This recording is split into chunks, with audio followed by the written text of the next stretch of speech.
Right, as you can see, up on boxes, and as you can see, off its tracks. This is not the first time. Now, I've already gone for the take it apart bit, so I want to show you what had to be done. In the past, if basically the bed was to come down and just not come all the way down and just come off its runners, then what we've had in the past is that the bar on this side has got bent, and now you can take that out and straighten it out, but that's another story. What we did, we had to tilt the bed out, push the bar out of the window, and then take it down and take it out through the door. So that's another story. But what I'll do is I'll get round the other side, and then what I'll do is I'll show you all the work that has been done and what has actually happened this time. Basically, I was happily there putting it up, you know, and I was thinking to myself, this camper is loved, it gets a lot of use, so any opportunity to get it down the road is done. So what I was doing, I was thinking it does get a lot of use, so this bed's not made to go up and down as frequently as it does. So I was up there on the button, putting it up on the air, thinking exactly that. It gets to the top. Now, the big mistake is the limit switches were not set in it. I wasn't the one who put it back together last time, and so basically winding it up to the top with the bedding on, and then waiting for it to just squash the bedding. With that, it just got to the bit where it was squashing the bed in and getting itself up to the ceiling and crashed down. Seriously, if anybody was underneath it, it would have been well, death. Because I don't think, you know, it's heavy to lift, to try and lift this up. I mean, to try and get somebody out of here. Anyway, let me get the other side and then we'll continue. Right, we're back. We're round in what is a workshop at the moment. Guided tours come later, or I might do a guided tour and put that up first. It doesn't really matter, does it? So that was a nice little additive. We'll talk about that another time. Now the cover that is led up there, up against the fridge freezer, has been taken off, and as you'll see, this is the covering, and this is how it works. Basically, you have the motor bar, right, which is the large one, and it's the same as what you have in our roller shutter door. Incidentally, those bolts will unbolt the motor, so you can slide it out, replace it, repair the wires if they were ripped off, as this one was, and that was a bit of a trick. You can, if you don't know the configuration, you can trial and error until you get it to go up and down, which is what I had to do. Luckily, it doesn't blow the fuse. On this particular one, there is a fuse up behind the switch, also one in the rear fuse board as well, and a trip, but I would say more likely the glass fuse would go. So on this one, I've got orange, green, black. Obviously I've cable tied them so that they're out of the way, because this bit stays still. Now what happened was, what I'll try and do is fade in some pictures.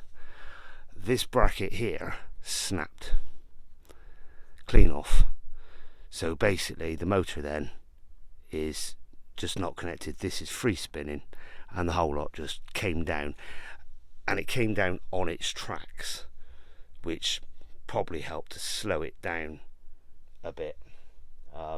but not much. So this obviously goes one way. This is on the cog, so that this goes one way. This is on the cog. I'm not very good with the camera. I wasn't even pointing it at what I was looking at. So it spins that cog one way, and on the chain it spins another bar which is exactly the same as this bar, yeah, except for it's on the chain the other way, to spin them both in opposite directions to get the bed up and down. And then you've got the 4 of these which are Allen keyed in to get it back on the runners. Now this motor here can be pulled back when it's unbolted, and you can unbolt the bolts that go through to the outside of the bed to get the bolts back, so that you can put this back on. Because I would suggest making sure that you bolted this, and I put a lock washer in there, as I'll explain to you as if you see the other ones, that this is a bracket. I would say it's got had a square thing in it, which was for the update. So I over welded it and basically drilled a hole so that it was more suitable for this one. I could get it up and down and or spin it around to show you, but in a minute what I will do, I think I will continue this. I was debating whether to start doing this vlogging bit, because I tried it before. I don't think I was all that good at it, but people want to know this sort of information anyway, because what some people have done with these beds is they've just chopped them up because they can't fix them, and just turned it into a 2-berther, which is absolutely useless, because obviously underneath here is a sofa bed as well, and you know, you can see that if you want to watch anything else that I do. So the next thing that I'm going to be doing is I'm going to be putting it back onto the runners. Now the other side is completely level with the bottom of the bar, and you can't really see that, but this one, if I put my finger up, is about a finger higher. So I think the first thing I'm going to try and do is I'm going to lower this one, because it's sat on boxes, mail crates. I'm going to lower that one and get that one completely level. Then I'm going to do this one. The hardest one is over there. Dead handy if you've got some help, so somebody could get under it and push it up with their back to get that corner one in, because it's really hard to get into. I might get myself some sort of bar, some long piece of wood, and try and do it myself, because I do like to start a job and I like to finish a job, you know, as it is. And as you'll see, I even had to shim this out with the washers there, because whoever bodged it in last time, I think the people who had this this RV before, they used it for a while when they were in between houses, so the bed probably did have a bit of use, you know, and it is mainly supposed to be just for going, you know, going away on vacation, as it's called in the States, but we call it the holidays, hollybobs here. So anyway, that's the next job. We'll continue on. Right, let's attack this and see how we get on. Now luckily, my Allen keys, that's loose, but there you go. It's on a Woodruff key anyway. So now what I normally have is a nice piece of metal. There is only one. No, there's two. That's white. So take that off the end there. There's a nice piece of metal, and they're both at sort of 45 degrees. What I've had in the past. There's one in there. Don't feel like it was one in there, but what I've had in the past is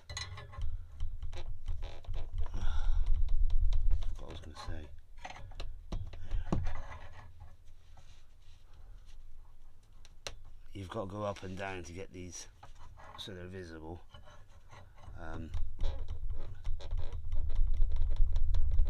This one does not want to budge. Oh, I'm hoping there is only 2 in there. No, perhaps it doesn't want to budge because it's under.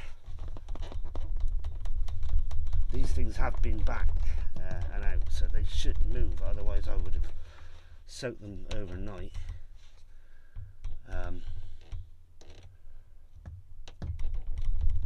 But normally they slide back nice and easy, so what I'll do, rather than let you watch me struggle, we'll get back to that.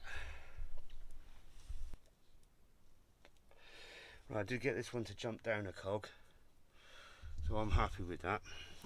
The other thing that I found is easy is I did have a lovely flat bar, but you put something behind it just to even the pressure on the wall, so you're not killing the camper wall.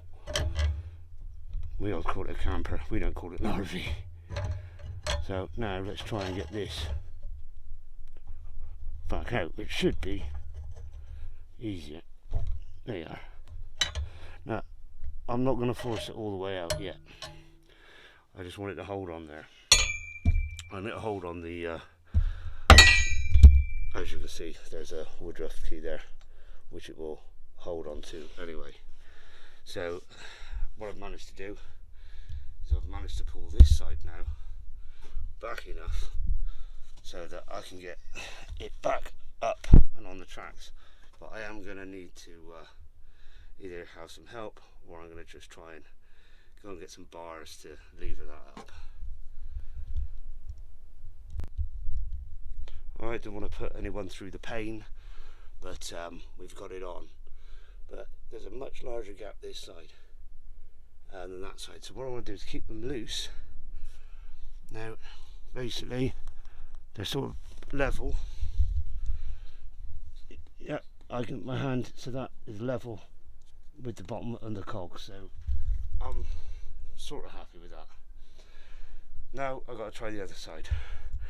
How I did it, because I was on my own, is I lifted up with my back and managed to get this lump hammer in underneath to hold it up. Then you've got a reasonable bit of flex that you can pull up by hand. Hopefully that'll work the other side. So I used this bar to pull it up, lever it up, so that I could get my lump hammer in. Now I just got to get the blooming thing back out. Right, this one worked, so I managed to pull that one back. It was nice and easy to pull back. So, and the woodruff key isn't sticking out.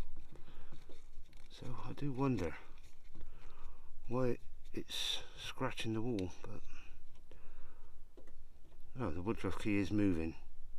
So that might be something to do with it. So I might have to check that when I go back and check this woodruff key comes right out my end, but it's not. So yeah, I wonder if I can, I haven't got anything that I can push that back. I'd rather see it visible, but that's something we'll look at it. And let's say I'm not going to bore you with everything else, so we'll come back when I've got it and do the same trick. Level up, try and put the lump hammer under there so it's level, and then I can slide it back on. Then I'm going to leave them loose, because I do think that I need to measure my sides so that I've got enough this side as that side, so that the bed's even, not skew-if.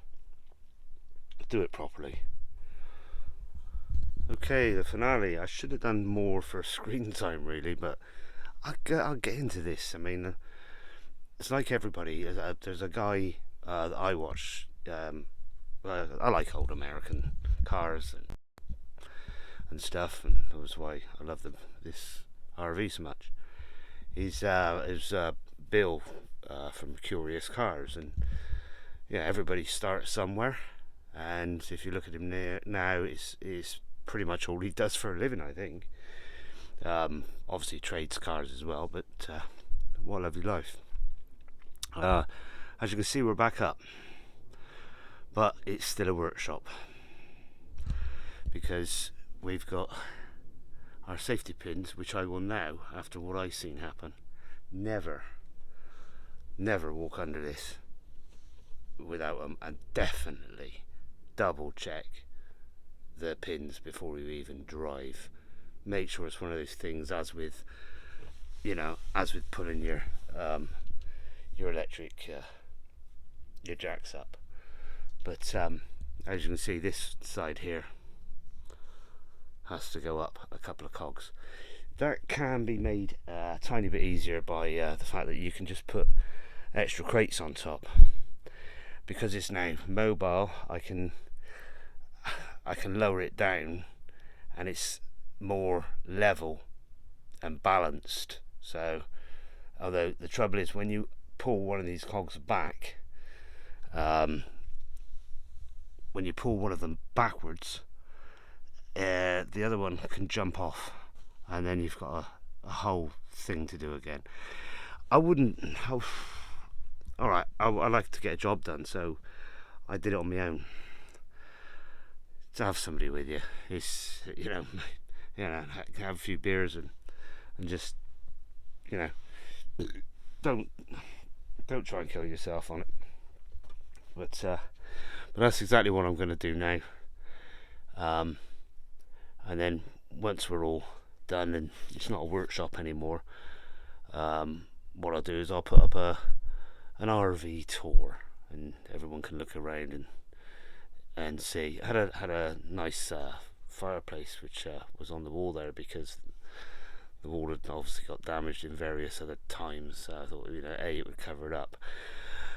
I couldn't find another. I'm going to get some more of this board and go all the way along here, which is what we did, because at one time I think somebody must have left the window open and that all got damp there. So this stuff's not the best. Well, it is, but not enough if it's got damp. So I've had to do that because it holds on the thing there. Front needs a damn good clean, but at least I'm happy that the motor is not damaged, although I had to obviously wire it back up. And if you look at the pictures, which I'll put up, in fact I'll try and put them up now, I'll talk through it, and then when I edit this I'll try and I'll see so you're looking at them now. I mean, I've got to try and get clever with it, but you'll see, if you'll see where it was snapped, it's got and it has the square in it that goes over the shaft of the later motors that they used. And you don't have to buy the whole bar, but apparently you have to shorten the bar and put the new motor in, or what have you. That was what was in here. Now this has got the older motor, so somebody could have killed somebody, put it that way. But and if you look at it, for some reason there's like two holes on top and the bottom of that shaft. Now whether that's sacrificial, if it is, it's very daft, because there's no safety on these beds, no safety at all. So they're just gonna this thing just flew down. I think the only thing that slowed it down was the chain and the rollers, and the fact that it used the centrifuge of the motor to but it, trust me, it came down with a bang. And if you were led down there and your head was there, I